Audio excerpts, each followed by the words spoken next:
Assalamualaikum warahmatullahi wabarakatuh. Salam sejahtera bagi kita semua. Selamat datang di channel Bocah BPKN.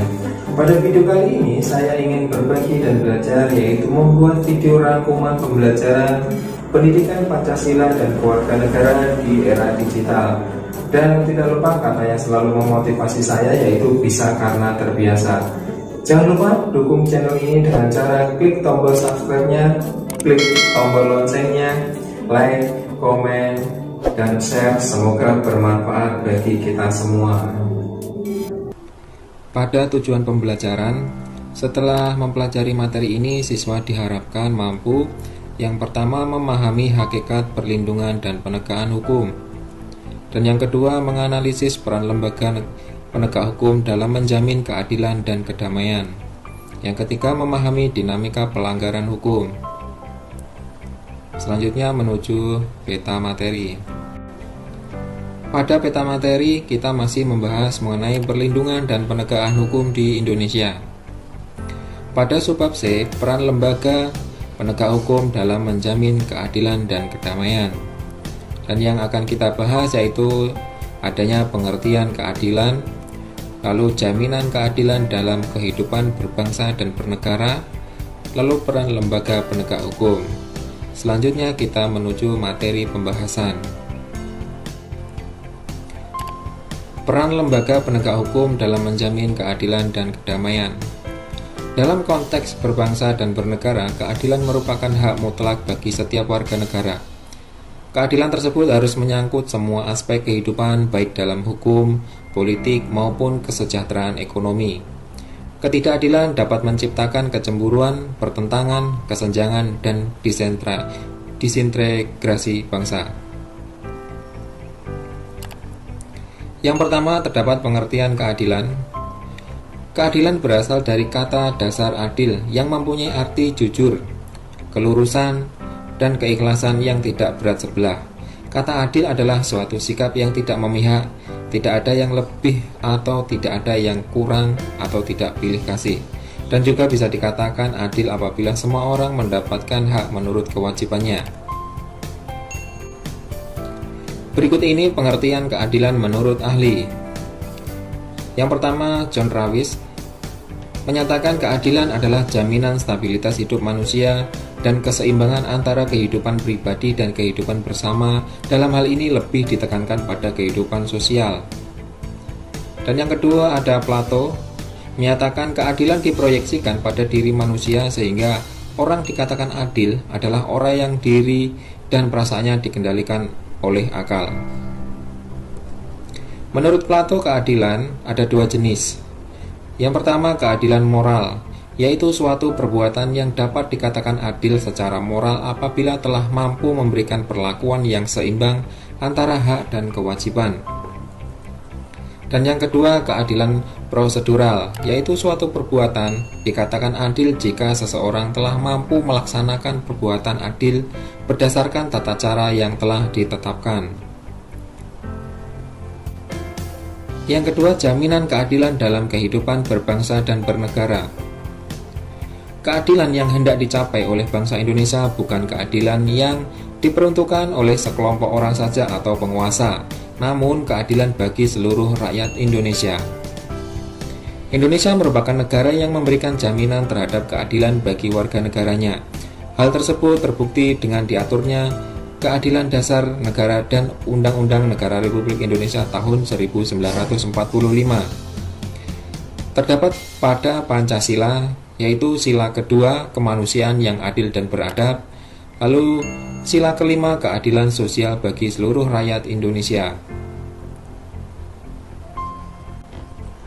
Dan yang penting jaminan keadilan dalam pembukaan Undang-Undang Dasar Negara Republik Indonesia tahun 1945. Yang pertama, dalam alinea pertama dinyatakan kemerdekaan ialah hak segala bangsa. Alinea kedua menyatakan mengantarkan rakyat Indonesia ke depan pintu gerbang kemerdekaan negara Indonesia yang merdeka, bersatu, berdaulat, adil, dan makmur. Pada alinea keempat menyatakan melindungi segenap bangsa Indonesia dan seluruh tumpah darah Indonesia, memajukan kesejahteraan umum, mencerdaskan kehidupan bangsa, dan ikut serta melaksanakan ketertiban dunia. Yang C. Terdapat batang tubuh Undang-Undang Dasar Negara Republik Indonesia tahun 1945. Terdapat pasal-pasal yang menjamin adanya hukum dan keadilan dalam berbagai aspek atau bidang. Misalnya, yang pertama pada pasal 27 dalam bidang hukum dan pemerintahan, dan yang kedua pasal 28A sampai 28C dalam bidang hak asasi manusia, dan yang ketiga pada pasal 31 dan pasal 32 dalam bidang pendidikan dan kebudayaan, dan yang keempat pada pasal 33 dan 34 dalam bidang kesejahteraan sosial. Yang ketiga yaitu peran lembaga penegak hukum. Penegak hukum adalah aparat yang melaksanakan proses untuk tegaknya atau berfungsinya norma-norma hukum secara nyata sebagai pedoman perilaku kehidupan bermasyarakat dan berbangsa.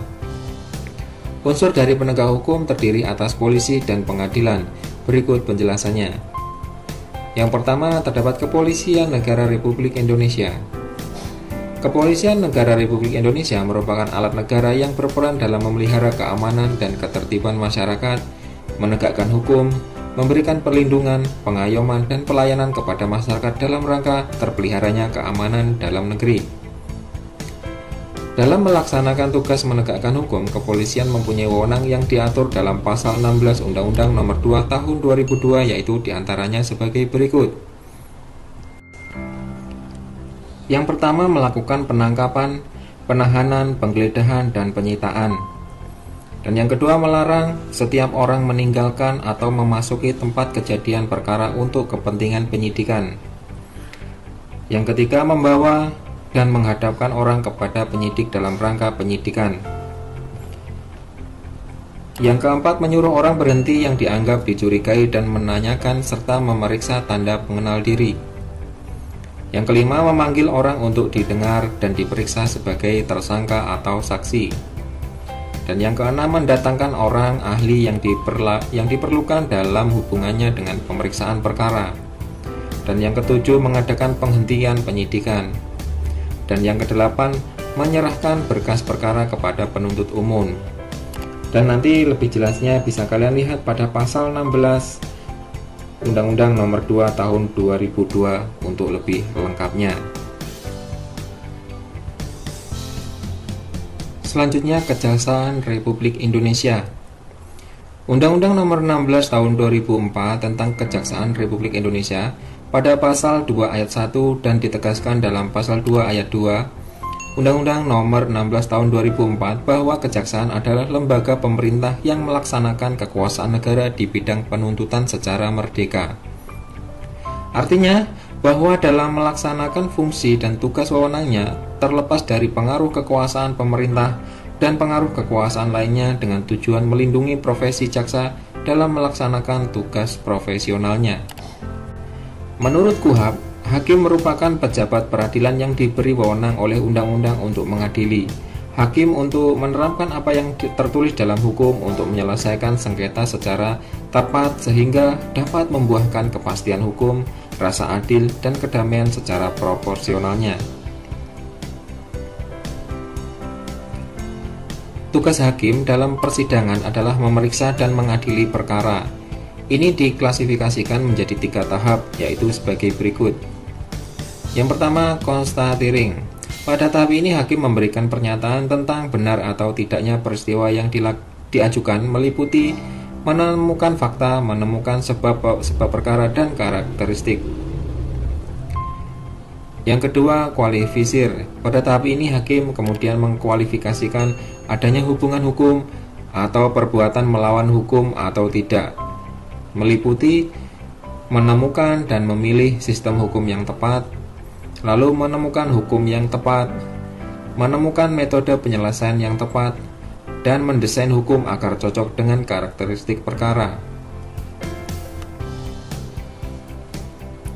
Lalu constituting. Pada tahap ini hakim menetapkan hukumnya terhadap yang bersangkutan, meliputi A. Menerapkan hukum, dan yang B. Menyelesaikan sengketa atau perkara. Ketentuan Undang-Undang Nomor 48 Tahun 2009 tentang kekuasaan hakim tentang kekuasaan kehakiman, hakim berdasarkan jenis lembaga peradilannya dapat diklasifikasikan menjadi 3 kelompok, yaitu sebagai berikut. Yang pertama, hakim pada Mahkamah Agung yang disebut dengan Hakim Agung. Dan yang kedua, hakim pada badan peradilan yang berada di bawah Mahkamah Agung, yaitu dalam lingkup peradilan umum, lingkungan peradilan agama, lingkungan peradilan militer, lingkungan peradilan tata usaha, dan hakim pada pengadilan khusus yang berada di bawah lingkungan peradilan. Dan yang ketiga, hakim pada Mahkamah Konstitusi disebut dengan Hakim Konstitusi. Yang selanjutnya adalah advokat. Advokat adalah orang yang memberi jasa hukum baik di dalam maupun di luar pengadilan yang memenuhi persyaratan berdasarkan ketentuan undang-undang tentang advokat.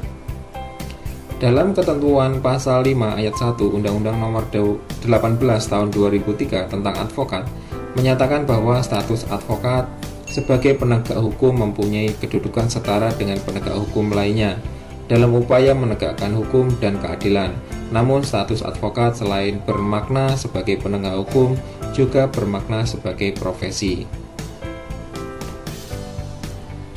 Tugas dan fungsi advokat dalam sebuah pekerjaan atau profesi apapun tidak dapat dipisahkan satu dengan yang lain, karena keduanya merupakan sistem kerja yang saling mendukung. Dalam menjalankan tugasnya, seorang advokat harus berfungsi diantaranya sebagai berikut. Yang pertama, sebagai pengawal konstitusi dan hak asasi manusia, lalu memperjuangkan hak asasi manusia dalam negara hukum di Indonesia, lalu melaksanakan kode etik advokat, memberikan konsultasi hukum, lalu memberikan nasihat hukum, memberikan pendapat hukum, memberikan informasi hukum, membela kepentingan klien, dan memberikan bantuan hukum dengan cuma-cuma kepada masyarakat yang lemah dan tidak mampu. Sekian, terima kasih. Semoga pembelajaran hari ini bermanfaat bagi kita semua. Saya akhiri. Assalamualaikum warahmatullahi wabarakatuh.